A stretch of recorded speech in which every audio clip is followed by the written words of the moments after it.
Today, let's talk about soul contracts and soulmates and how you can manifest your soulmates into your life. Stay with me.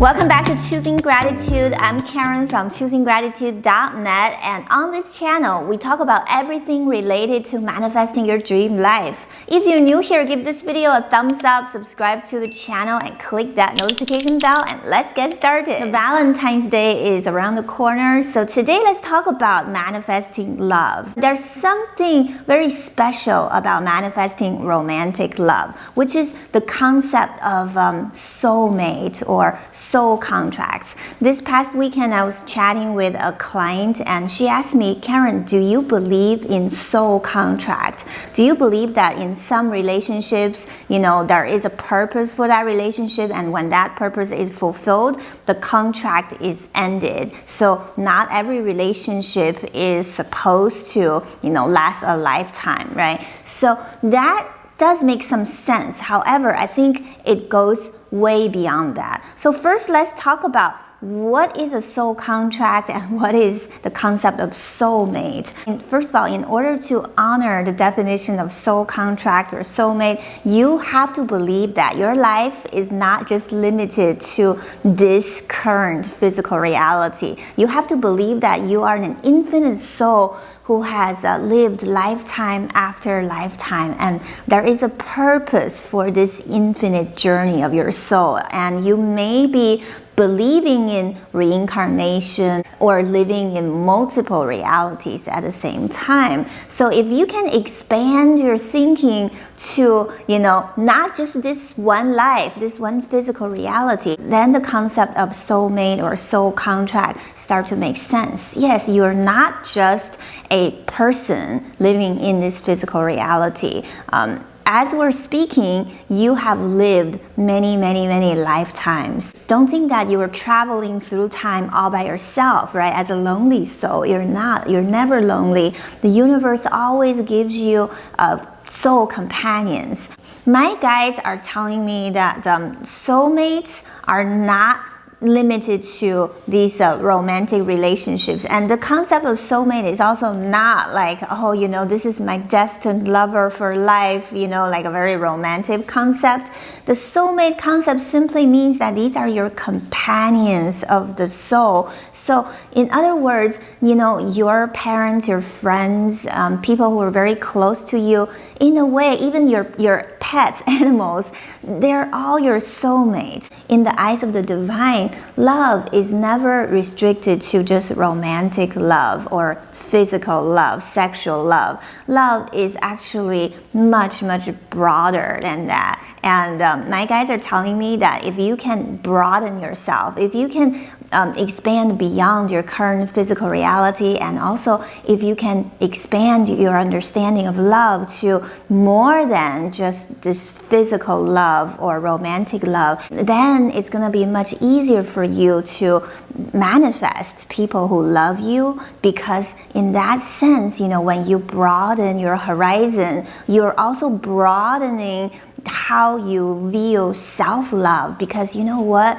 The truth is, all these so-called soul companions or soulmates, essentially they're all you. So you're one with all of them. So you're one with your soulmates. And even though you may be single right now, you may be trying to manifest the soulmate, know that, in the ultimate reality, in the spirit realm, you and your soulmates are one. It's impossible for you to want a soulmate and not have one. There are people in our world who feel pretty complete alone, and maybe they're okay with not having specifically a romantic relationship. But if you feel that you want a romantic relationship, you deserve a romantic relationship, that simply means that your soul companion is already one with you, and he or she is already manifested in the spirit realm, and they are simply waiting for you. Now you may be asking, well, how come they're not showing up? How come they're not falling up from the sky? Well, here's the reason why. That's because they're soul contracts. You see, soulmates are executor of these soul contracts. Without soulmates, there can't be soul contracts, right? So there are two kinds of soul contracts. The first type is, we call it temporary soul contracts. It's like, for example, you want to remodel your kitchen and you contract somebody to remodel your kitchen, and when your kitchen is complete, guess what? They are not going to continuously working for you, right? And there's another kind of soul contract, which is a perpetual soul contract. They're supposed to be in your life perpetually with you and experience this oneness, this union, not just between you and them, but also between you and God, you and universe. And with this perpetual kind of contract, in a way, it doesn't end until one of you decide to leave this physical body. And here's the thing. There's actually no difference between the two kind of soul contracts. It's like as you live through your life, you're making a moment to moment decision on whether you want your soul contract to be a temporary one or whether you want it to be a perpetual one. And most of you may be thinking, well, I want to manifest a relationship that lasts a lifetime, right? You want the perpetual kind of soul contract. And sometimes when we break up from someone, we try to, comfort ourselves by thinking, well, that's just a temporary soul contract. But in fact, both kind of contracts are holy, are divine, and both type of contracts are here to help you grow. And also at any moment, you can make that decision to switch between this one and that one, okay? So it's all about you. You see, there is a divine sort of a destiny element to this because you are divinely connected. You are souls that used to travel together on the same path, and you're supposed to be on the path at the same time. However, you and that soul both have free will. You can at any time choose between a perpetual soul contract or a limited soul contract. Most people are not aware of this fact that you are already complete. This is the universal truth that you need to understand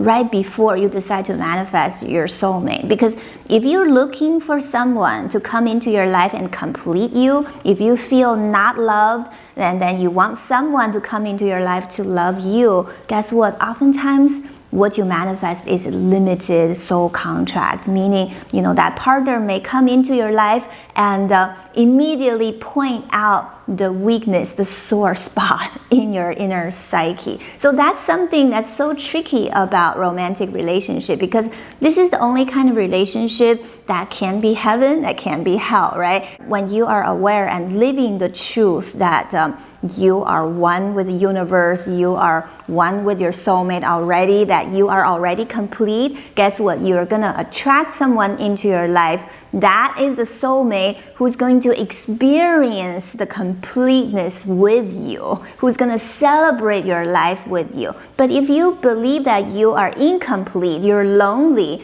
the person you are gonna attract into your life is simply someone who's gonna point out to that belief that you're lonely, you're incomplete. That's why you see so many couples just fight and fight and fight. And guess what? You can also activate a perpetual painful soul contract for yourself, because sometimes your partner keep pointing out that painful truth about you, which is you don't feel complete. You feel lonely and you expect them to complete you. When they keep pointing that out at you, this energy could manifest into a million things that upset you. This could manifest into someone who doesn't want to take out the garbage, or someone who says something that bothers you. So you have to really go beyond these superficial events in your life and dig deeper and find a deeper truth, because once you're one with that deeper truth, you're going to manifest the partner who is, your soulmate on a deeper level. I seriously don't believe that you only have one soulmate. You have many soulmates, and the universe will keep sending you the perfect partner to help you at the certain stage of your growth, and that's always the perfect partner for you, even though you may not feel that they're the perfect one. So how do you manifest a soulmate in a perpetual loving relationship? We already touched upon that, and let me say that again. Number one, you need to develop a healthy relationship toward yourself. Whatever you want from your partner, your potential partner, your future partner, you have to give it to yourself, okay? So if you want them to treat you kindly, you need to treat yourself very, very kindly. You need to speak kind words to yourself. If you want them to be grateful for you, then you need to be grateful for yourself. So that's really, really important. And number two is to have a healthy relationship toward God, toward divine, toward the oneness, because you know what? Your soulmate relationship is just a reflection of your relationship with God. And there is no difference between different types of love. They're all the essence of love. So essentially, you're just trying to manifest divine love in the flavor of a romantic love, right? So it's very important to develop this relationship with God. And when you feel divinely connected, you will also manifest someone who is divinely connected to God. So happy Valentine's Day, and thank you so much for watching. Make sure you give this video a thumbs up, subscribe to the channel. I will see you in the next video.